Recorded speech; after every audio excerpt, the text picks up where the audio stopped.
En nuestro 10º aniversario tenemos el honor de presentar al señor Alberto Venegas Lynch. Él es consejero académico de nuestra institución, es doctor en economía, es doctor en ciencias de la dirección, es miembro de 3 academias nacionales argentinas, la de ciencias económicas, ciencias morales y políticas, y de ciencias, donde presida también la sección económica. Sus libros llevan prólogos de varios premios Nobel. Friedrich Hayek, el secretario del Tesoro del gobierno de los Estados Unidos, William Simon, del miembro de la Academia Francesa, Jean-François Revel, del premio Nobel de Economía, James Buchanan, y está vinculado con todas las fundaciones liberales de nuestro país. Fue profesor titular en la Universidad de Buenos Aires y enseñó en 5 carreras: Ciencias Económicas, Derecho, Ingeniería, Sociología, y en el Departamento de Historias, de Filosofía y Letras. En 2 oportunidades integró el Consejo Directivo de la Mont Pelerin, que es la entidad o la sociedad liberal más importante. Buenas tardes, doctor Venegas Lynch. ¿Qué tal? ¿Cómo le va, estimados amigos? Lo estoy presentando en este momento, esperando que usted se conectara, así que le robo 30 segundos para no perder tiempo de su exposición. Yo acabo de... El presidente de la República, Javier Milei, habla de la influencia que ha tenido en su formación el doctor Venegas Lynch. Luego de haber leído su currículum, que es más extenso aún de lo que yo he podido expresar, no parece necesario ahondar demasiado en sus logros académicos e intelectuales, ya que él es un referente mundial del liberalismo. Sus títulos y sus publicaciones hablan por sí mismas. En el mundo de las ideas, a las personas debe poder evaluárselas por su capacidad concreta de influir. El presidente Milei todo el tiempo así lo expresa. De algún modo, él influyó en la formación de diferentes generaciones que tuvieron el placer de gozar de todos sus aportes.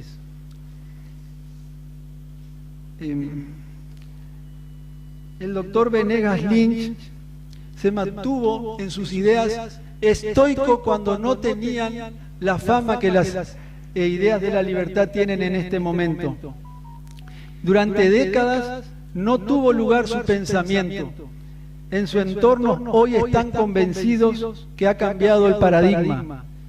Ya sucedió y sienten que el trabajo realizado durante tantos años está a punto de concretarse. Y eso tiene que ver con la exposición que vamos a escuchar del doctor Venegas Lynch en el día de la fecha. Una Argentina liberal es posible, lleva por título. Tenemos un presidente liberal en la Argentina, influido por las ideas del doctor Venegas Lynch, pero tenemos que ver todos los caminos que tenemos que transitar para vencer el populismo, el estatismo y el control. Hay una cantidad de temas que nos va a contar ahora el doctor Venegas Lynch, que tienen que ver con ese desarmar ese estado elefantiásico, los sindicatos, los controles de precio, si tiene que haber o no Banco Central, tenemos que regular alquileres o no. Bueno, todas esas preguntas se las podremos hacer, él va a desarrollar su tema, y si alguna duda queda, podremos quizás hacer alguna pregunta. Pero yo les doy un consejo. Cuando yo lo escuché por primera vez al doctor Venegas Lynch, sentí que no había leído o que no había analizado los temas con la profundidad que deben ser analizados. Por eso les planteo algunos tópicos: alquileres, control de precios, porque uno, cuando lo escucha al doctor Venegas Lynch, se da cuenta que no ha entendido la filosofía liberal. Por eso, con todo respeto, lo presento al doctor Venegas Lynch y le pongo en uso de la palabra. Doctor Venegas Lynch, un placer tenerlo con nosotros. Muchas gracias por esta. Gracias.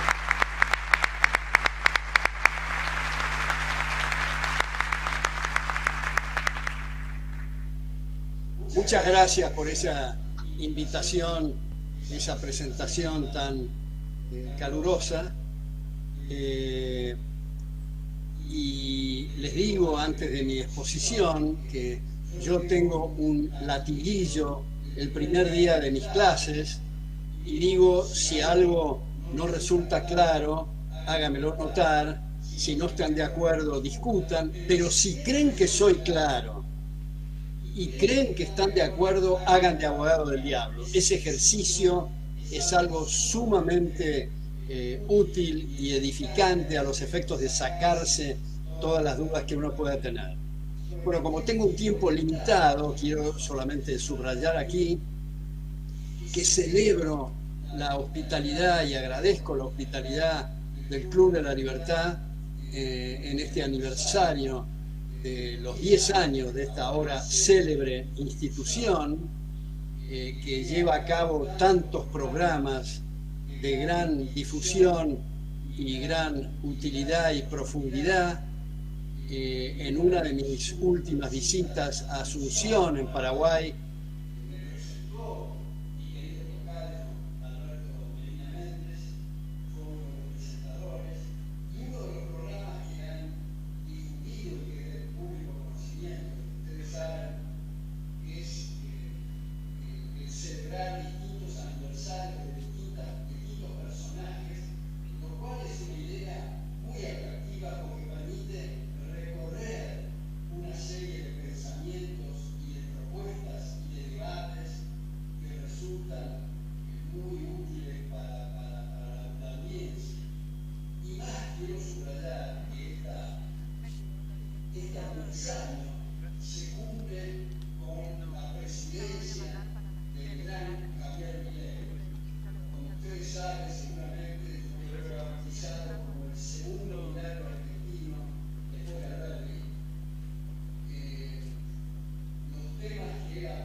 ¿Tan es así?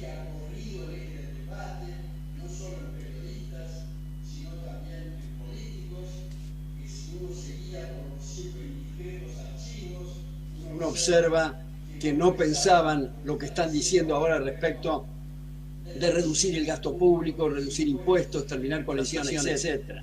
En realidad, casi diría es de Woody Allen, cuando algunos le imputan a Javier Milei no ser del antisistema o de querer acumular poder, cuando en realidad toda la legislación que intenta pasar por el poder legislativo es para devolverle el poder a la gente y restringir, pongo en negritas, letras muy grandes, en restringir y limitar el poder de los aparatos estatales. Ahora, como ustedes saben, y nos ha enseñado Karl Popper en ese sentido, el conocimiento es un proceso de corroboración provisoria abierto a refutaciones. El conocimiento no es un puerto, sino una navegación. Y dentro del liberalismo estamos siempre sentados en la punta de la silla buscando nuevos paradigmas. Esto es algo que no termina nunca. Yo abajo de mi computadora tengo un enorme letrero que dice Nullius in verba, que es el moto de la Royal Society de Londres, que quiere decir no hay palabras finales. Ahora, con ustedes esta noche, yo quisiera circunscribirme a un punto que es muy poco elaborado y en algunos casos abandonado y en otros muchos casos lamentablemente contradicho, pero son los cimientos o es el cimiento de la libertad.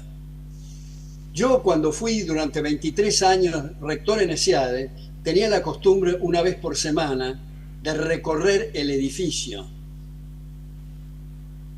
Y una de las veces pasé por la biblioteca y la bibliotecaria tenía un libro con un título muy sugestivo que es El yo y su cerebro, The Self and Its Brain. En este caso estaba en castellano, Editorial Labor de Madrid, dicho sea de paso, muy bien traducido, pero me intrigó mucho ese título, que es un diálogo entre el antes mencionado Karl Popper y el premio Nobel en neurofisiología John Eccles. Esto es una cosa realmente extraordinaria, que siento que tengamos que repetir y machacar, pero se refiere a la condición humana. Esto es, el ser humano es materia y al mismo tiempo, por eso se llama el yo y su cerebro, tiene mente, estados de conciencia o psique. Si no fuera así, esto es muy importante, si no fuera así, todo lo que decimos y todo lo que hacemos estaría determinado por los nexos causales inherentes en la materia. Esto es, no somos solo kilos de protoplasma, tenemos estado de conciencia, mente o psique, según el autor lo trata de esta manera o lo clasifica de esta manera. Si no fuera así, no habría ideas autogeneradas, no podríamos revisar nuestros propios juicios, no habría tal cosa como verdades y falsedades, proposiciones verdaderas y falsas. No habría tal cosa como responsabilidad individual, no habría tal cosa como moral. Y ojo, acá viene el punto medular, no habría tal cosa como libre albedrío, lo cual quiere decir que no habría libertad. Como digo, ni responsabilidad individual ni moral. Si dejamos de lado estos cimientos, estamos dejando de lado el fundamento de la libertad. Es decir, estamos incorporándonos o adheriendo a lo que habitualmente se llama materialismo filosófico o Karl Popper, que ha bautizado como determinismo físico. Esto es, hacemos lo que nos indica el estado material y no tenemos fuera del cerebro el yo que ha sido suscripto por este premio Nobel en neurofisiología y el filósofo de la ciencia Karl Popper. Yo, después de haber leído este libro, encontré otra bibliografía, publiqué 8 ensayos sobre este tema, que si a ustedes les interesa lo pueden buscar en internet, y allí me he dado cuenta, a raíz de estos autores, que muchos psicólogos, no todos afortunadamente, pero muchos psicólogos o psiquiatras, psicología quiere decir el estudio de la psique, pues muchos psicólogos creen que no existe la psique, que somos aparatos, que no tenemos libre albedrío. Empezó esto con Freud. Tengo también en Infobae un trabajo, un ensayo sobre Freud, si les interesa verlo, pero él, llamado Introducción al Psicoanálisis, él dice que no hay tal cosa como el libre albedrío. Entonces, los liberales estamos jugando al gallo ciego o estamos jugando a juegos inverosímiles, pero en realidad la libertad no tiene sentido. Si no existiera el yo, digamos, los estados de conciencia, la mente o la psique. Ahora, eso no quiere decir que no haya problemas en la materia, es decir, en el cerebro, problemas químicos, problemas con neurotransmisores o con la sinapsis, que pueden eventualmente mitigarse o resolverse con medicamentos. Pero esto no quita que seamos partidarios y entendamos racionalmente el concepto del yo tan bien explicado originalmente por John Eccles y Karl Popper, como digo. Incluso hay autores que hacen contribuciones muy buenas, como Steve Pinker, que si ustedes van a YouTube van a ver una parrafiada que él tiene, que dice, there is no such thing as free will, no hay tal cosa como libre albedrío. Entonces, no es cuestión de decir que somos loros, pero loros muy complejos. La complejidad no arregla el problema del libre albedrío. Y fíjense que no solo en la psicología, en el derecho, no quiero hacer cosas ad hominem, pero les digo a ustedes, Zaffaroni, profesor de Derecho Penal, sugiere que no se castigue ni se detenga a los delincuentes porque no son responsables de sus actos. Esto es un error garrafal, pero el silogismo está bien, parte de la premisa del determinismo físico. Lo que está mal es la premisa. Y eso, de paso, digo como una nota a pie de página, estimados amigos, que lo que ocurre en muchas facultades de derecho, no en todas, digo afortunadamente, que no egresan abogados, es decir, defensores del derecho, sino egresan estudiantes de leyes, que pueden memorizar cuál es la ley, el inciso y el párrafo, pero no tienen la más perra idea cuáles son los mojones y puntos de referencia extramuros de la ley positiva. Un tema que Hayek ha tratado mucho en Derecho, Legislación y Libertad, mostrando los errores y los horrores, digamos, del positivismo jurídico. Hay algunos de estos autores que he explorado que dicen, si hay una persona muy experta en hacer autopsias, es decir, en describir todo lo que está en el cuerpo humano, pueden describir, si son eficientes, lo que es público, pero no pueden describir lo que es privado o privativo de la persona, que son sus pensamientos, sus inclinaciones, sus decisiones. Como han dicho algunos de estos autores, en realidad, si alguien dice, mis ojos te ven, está mal expresado. Soy yo que te veo a través de mis ojos. O si mi mano te saluda, soy yo que te saludo a través de mi mano. Entonces, el tema del libre albedrío, hay muchos autores, como digo, una bibliografía muy extensa que ha desarrollado sobre este tema de la condición humana, y eso va y deriva a una cuestión semántica, si se quiere, y es la utilización errada de la palabra memoria. Decimos, ¿qué memoria tiene nuestra computadora? Eso está mal. La memoria es de la persona, no de la máquina.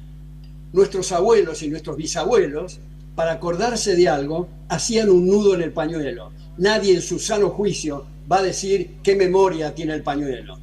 O yo en mi casa, que tengo mis archivos en el galpón, no voy a decir qué memoria tiene el galpón. La memoria es un atributo del ser humano. Esto Tallis, el profesor Tallis de Oxford, lo ha desarrollado muy bien. Lo mismo incluso va para la computadora. Computa el ser humano. La máquina son impulsos eléctricos. Y esto va, por último, a la llamada inteligencia artificial.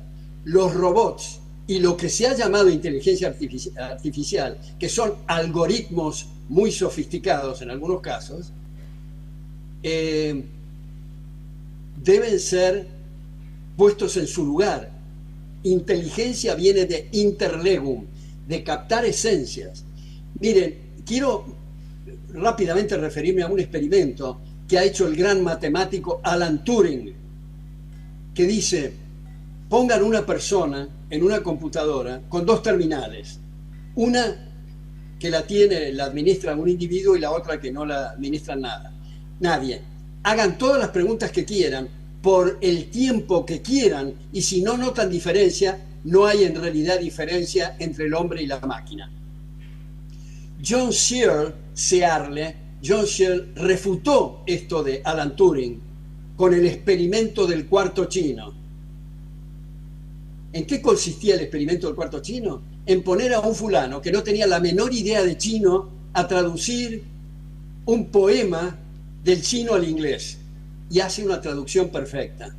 ¿Por qué? Porque a esa persona le dan códigos para que pueda unir los versos correctos y hace esa traducción, para mostrar que una cosa es la máquina que está programada y otra cosa es el ser humano con el libre albedrío. Y en ese sentido recomiendo muy especialmente un libro del Premio Nobel en Física, Max Planck, Hacia dónde va la ciencia, donde muestra la diferencia entre relaciones causales y motivos. Entonces, este tema, cierro con esto, es para que lo mediten, para que lo elaboren, para que lo conversemos, porque resulta algo muy medular y es lo mismo, o salvando las distancias, es parecido a un arquitecto que quiera construir una casa empezando por el techo. Esa casa no le va a ir bien, no va a tener un buen destino si no comienza por los cimientos. Los cimientos es la libertad, es la responsabilidad individual. Si un elefante entra a nuestro jardín y nos lo destroza, no lo llevamos a los tribunales porque no es sujeto de derecho, porque no es responsable. Entonces, de todas las especies conocidas, eventualmente no conocemos todas en el universo, tenemos la bendición, la facultad, la posibilidad, el atributo del libre albedrío, de decidir entre distintos caminos. He dicho, muchísimas gracias.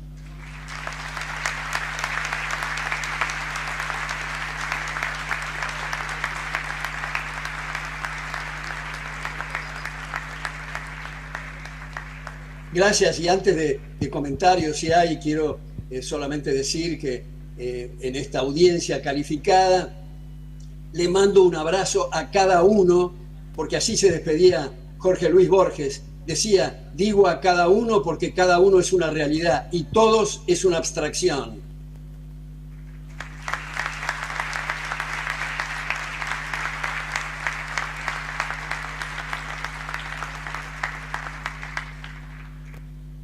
Bueno, hola. Muchas gracias, doctor Venegas Lynch. Hay algunas preguntas de la sala que quizá no tengan que ver con su exposición, pero tenemos la posibilidad de contar con personas que no son del liberalismo, no vienen del liberalismo, y quieren hacer algunas preguntas. Entonces permítame que yo se las haga si usted tiene un minuto de su tiempo.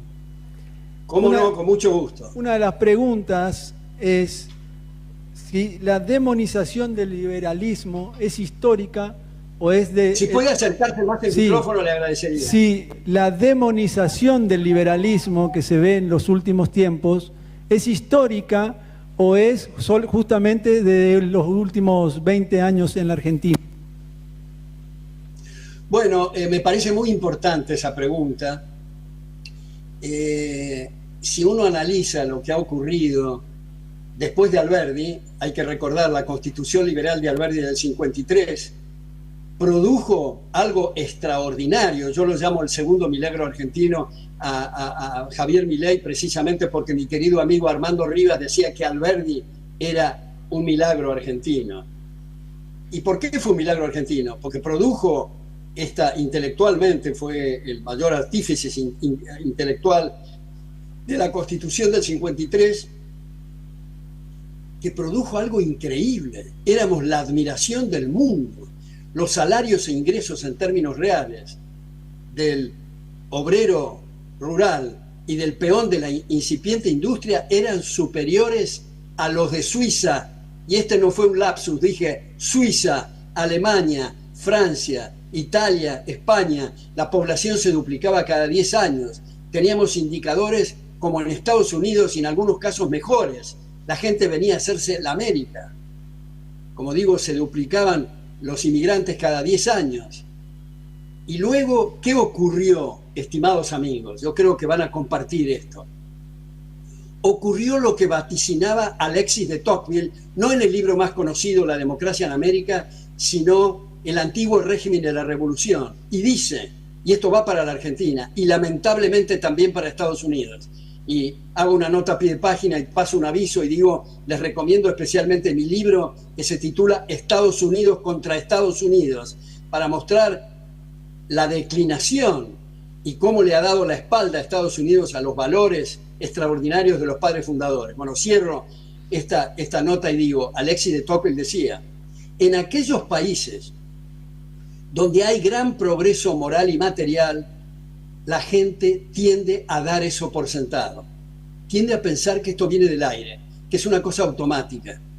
Y por supuesto ocupan espacios, como en el caso argentino, en las cátedras, la CEPAL, el keynesianismo, el marxismo, el socialismo, los estatismos en general, y cuando se produjo la confrontación y el debate, resulta que los supuestos defensores de la libertad no tenían argumentos y fueron barridos, y tuvimos un estatismo atrás de otro. Y abro aquí otro paréntesis, estimados amigos.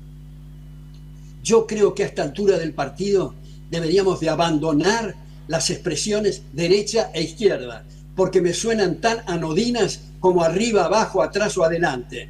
Yo creo que para separar las aguas hablemos de estatismo o liberalismo.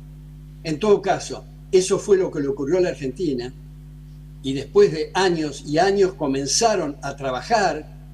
Comenzó, digamos, yo tengo la satisfacción enorme de haber tenido el padre que tuve, que me mostró con gran paciencia otro lado de la biblioteca. Si no, yo sería, no sé si trotskista, pero por lo menos keynesiano, debido a lo que les ocurrió a mis condiscípulos en los 2 doctorados que completé.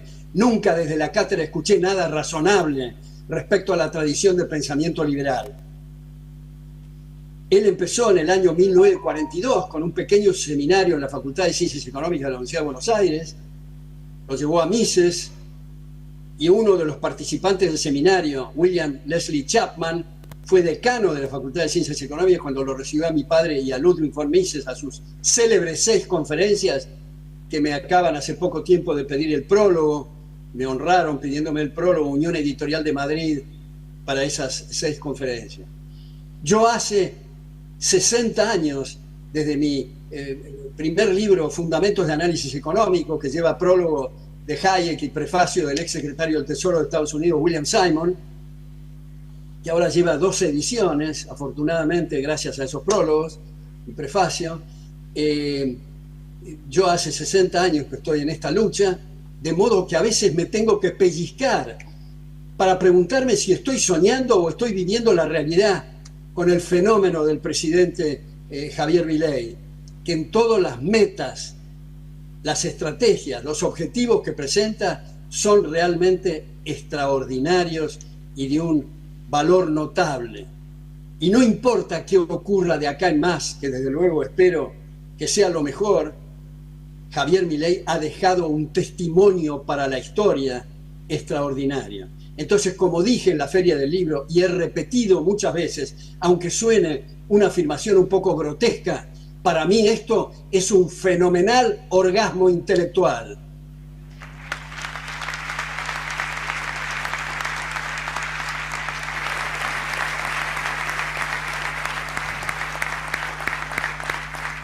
Antes de hacerle otra pregunta al doctor Alberto Venegas Lynch, hijo, quiero recordar, o si él nos puede contar, entiendo que nosotros no somos el primer Club de la Libertad, que en el año 1971 su padre, Alberto Venegas Lynch, fundó un Club de la Libertad en la ciudad de Buenos Aires. ¿Es así? Exactamente. Él lo fundó con Enrique Loncán, con Carlos Lucetti y Luis Kenny. Por eso cuando lo fundó mi querido Alberto Medina Méndez, le recordé esta coincidencia que desde el punto de vista personal me resulta muy gratificante y muy emotiva. Entonces queremos desde el Club de la Libertad rendirle un homenaje a su padre por ese Club de la Libertad y en esta fecha tan especial y cara a sus sentimientos con respecto a su padre. Muchísimas gracias, le agradezco mucho, es muy emotivo lo que usted dice y muy generoso. Bueno, si le puedo hacer una pregunta o algunas más, pero al público acá me hacen, dicen, lo he escuchado hablar de que estamos en la época de los pseudo derechos. Si podría explicarnos un poco a qué se refiere. Cómo no, es también muy importante eso. Desde la Carta Magna de 1215 en adelante, la tradición del constitucionalismo liberal ha sido poner límites al poder. Es exactamente, dicho sea de paso, lo que Javier Milei pretende hacer en esta instancia. Pero modernamente las constituciones se han convertido en una especie de carta blanca para el aparato estatal para que haga lo que quiera con la gente, lo cual termina en inflaciones galopantes, impuestos insoportables, regulaciones asfixiantes, regulaciones y decretos y legislaciones laborales que perjudican muy especialmente a los más necesitados. Y pongo otra cuestión un poco grotesca, si ustedes quieran. En la época de Rafael Correa, en Ecuador, se instaló una asamblea constituyente.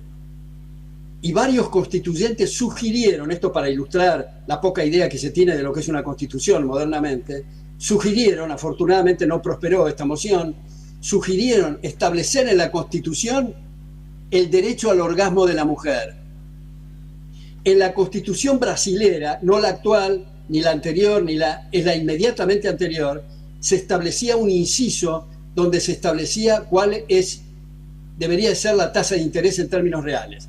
Esto demuestra que no se tiene la menor idea de qué es una Constitución. Ahora, ¿qué es eso de derechos y pseudo derechos? A todo derecho corresponde una obligación. Por ejemplo, si yo les digo a ustedes que gano 1.000 en el mercado, hay la obligación universal de respetarme los 1.000. Pero si yo digo que debo ganar 2.000 ganando 1.000 y el gobierno me otorga semejante facultad, quiere decir que yo he echado mano violentamente al fruto del trabajo ajeno, y ese es un pseudo derecho. Por eso cuando se dice, muchas veces con la mejor intención, se dice el derecho a una vivienda digna, el derecho a frazadas que calienten, el derecho a una motocicleta con 2 caños de escape, el derecho, son todos pseudo derechos. Como digo, el derecho implica el respeto irrestricto. Eso es parte también, quiero decir, de la definición que cita el gran Javier Milei, la definición que yo fabriqué en uno de mis primeros libros y que tengo la enorme satisfacción que intelectuales que respeto la han citado. El liberalismo es el respeto irrestricto a los proyectos de vida de otros. Y pongo deliberadamente la palabra respeto y no tolerancia, porque tolerancia me suena a cierto tufillo inquisitorial, como si estamos parados en la loma y toleramos el error ajeno. En realidad, los derechos no se toleran, se respetan. Y cuando digo el respeto irrestricto a los proyectos de vida de otros, no quiere decir para nada que adherimos a los proyectos del vecino. Eventualmente nos pueden resultar repugnantes, pero si no hay lesión de derechos en una sociedad abierta, para usar terminología popperiana, una sociedad libre, no puede recurrirse a la fuerza. La fuerza es solo de carácter defensivo, no ofensivo. Así que yo creo que uno de los puntos importantes que tenemos que insistir los liberales en materia educativa es explicar nuevamente el sentido del derecho, el sentido de la igualdad ante la ley. Fíjense ustedes, igualdad ante la ley está atado, es inescindible del concepto de justicia según la definición clásica de Ulpiano de dar a cada uno lo suyo, y lo suyo remite a la propiedad. Porque no somos o no deberíamos ser todos iguales para ir a un campo de concentración, iguales ante la ley, sino atado al concepto de justicia. Entonces, me parece que estos conceptos, y para esto recomiendo 2 autores, Bruno Leoni, el extraordinario jurista italiano, en La libertad y la ley, elabora mucho sobre este concepto del derecho, y antes cité los 3 tomos Derecho, Legislación y Libertad de Hayek, que ya ven que en el título, derecho, legislación, para diferenciar una cosa de la otra. No toda legislación es justa.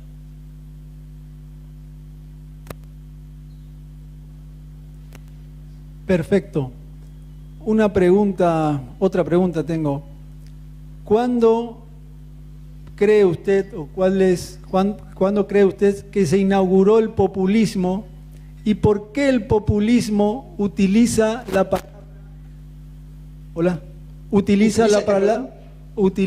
palabra progresista? Bueno, Otra pregunta sumamente interesante. Yo otra vez creo que la diferencia, para clarificar las posiciones intelectuales, y no digo ideológicas, porque acá hay otra cuestión, ideología no en el sentido inocente del diccionario, de conjunto de ideas, ni en el sentido marxista de falsa conciencia de clase, sino ideología como algo cerrado, como algo terminado. Y esa es la antítesis del espíritu liberal. Yo publiqué un artículo en La Nación hace mucho tiempo que se llamaba El liberalismo como anti-ideología. Entonces, me perdí. ¿Cuál era la pregunta? Ah, perdón, sí. El tema del populismo también es una palabra que oculta, que disfraza, que hace cosmética de la verdadera palabra que me gusta más, que es estatismo, que clarifica mejor. Y respecto del progresismo, uno de mis últimos libros se llama Los liberales somos progresistas, para no ceder esa palabra a las izquierdas, porque los liberales son partidarios del progreso. En ese sentido, a mí me parece, y vuelvo a celebrar la existencia del Club de la Libertad en Corrientes en su tarea educativa, porque como ha dicho el marxista desde el otro lado del mostrador, Antonio Gramsci, tomen la cultura y la educación y el resto se da por añadidura. Es textual, es exactamente eso. El tema es de las cejas para arriba, el tema es de ideas, de principios, de valores, la posibilidad de que la gente en general, estudiantes, mujeres o hombres, digamos, son siempre receptivos, hospitalarios, pero si no tienen la posibilidad de oír otra campana van a repetir lo que se le ha dicho, ¿no? Y otro de mis libros, que se llama Maldita Coyuntura, precisamente para poner énfasis en la importancia del debate de ideas de fondo y no estar con gráficos y que el 2,1 y el 3,6 y todas esas cosas, sino ir a debates de fondo. Yo puse algo en el cuerpo de ese libro que el editor me sugirió que lo ponga en la contratapa, y es una frase escrita en el graffiti de los revolucionarios marxistas de Francia del 68, que dice así, les sugiero que presten debida atención, comillas: seamos realistas, pidamos lo imposible, comillas, y de tanto machacar los estatismos marcan la agenda, mientras hay algunos que se dicen partidarios de la libertad, que son timoratos y dicen no, eso no lo toquemos porque es políticamente inconveniente o incorrecto, y así retrocedemos. Bueno, doctor Venegas Lynch, hijo, le hago la última pregunta, y esto en realidad es una curiosidad mía. ¿Está preparando algún nuevo libro?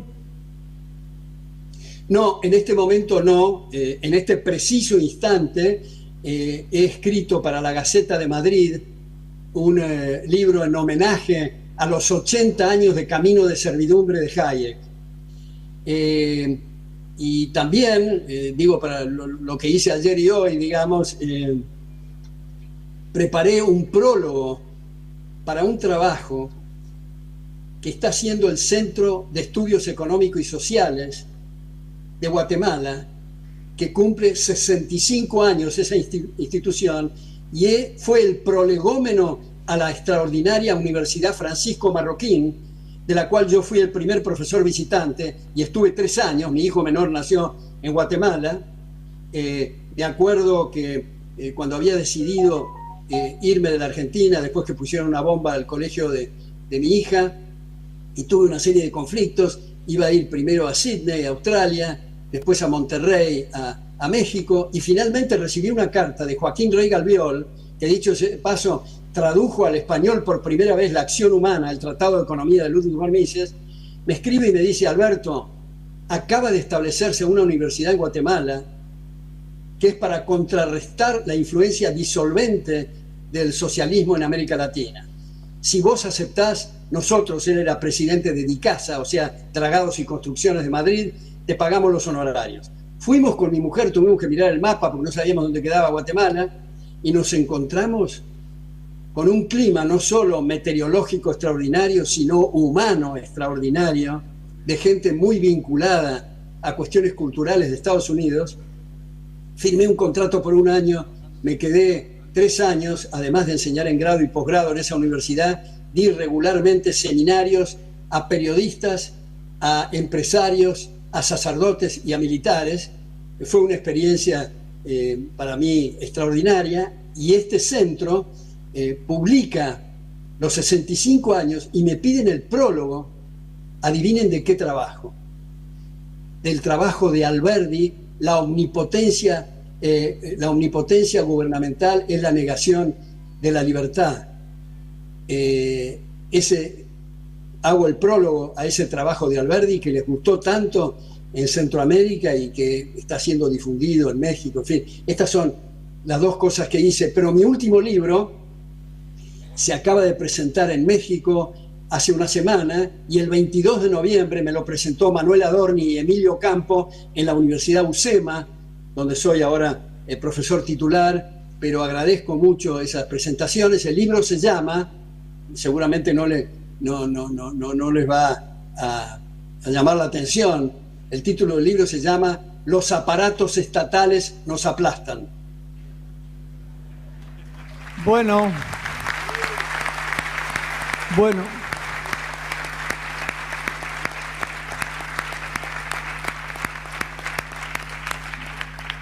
Bueno, doctor Venegas Lynch, hijo, nuevamente agradecerle por su constante colaboración con el Club de la Libertad. Lo comprometemos para próximas actividades y si puede, si está en sus posibilidades, los esperamos por Corrientes, porque ya son varios años que lo queremos tener por acá. Creo que la última vez fue el año 2015 y se lo extraña. Y en nombre del Club de la Libertad, agradecerle y decirle que Corrientes siempre es admirado y va a ser siempre bienvenido. Muchas gracias, doctor Alberto Venegas Lynch, hijo. Gracias, y quiero solamente reiterar que no pude hacerlo presencial esta vez, porque hoy tuve que tomar todo el día examen y me resultaba imposible viajar, pero les agradezco mucho la hospitalidad y la generosidad de las palabras, el clima de ustedes, y otra vez le mando un abrazo a cada uno de los presentes. Gracias. Gracias, doctor Alberto Venegas Lynch, hijo.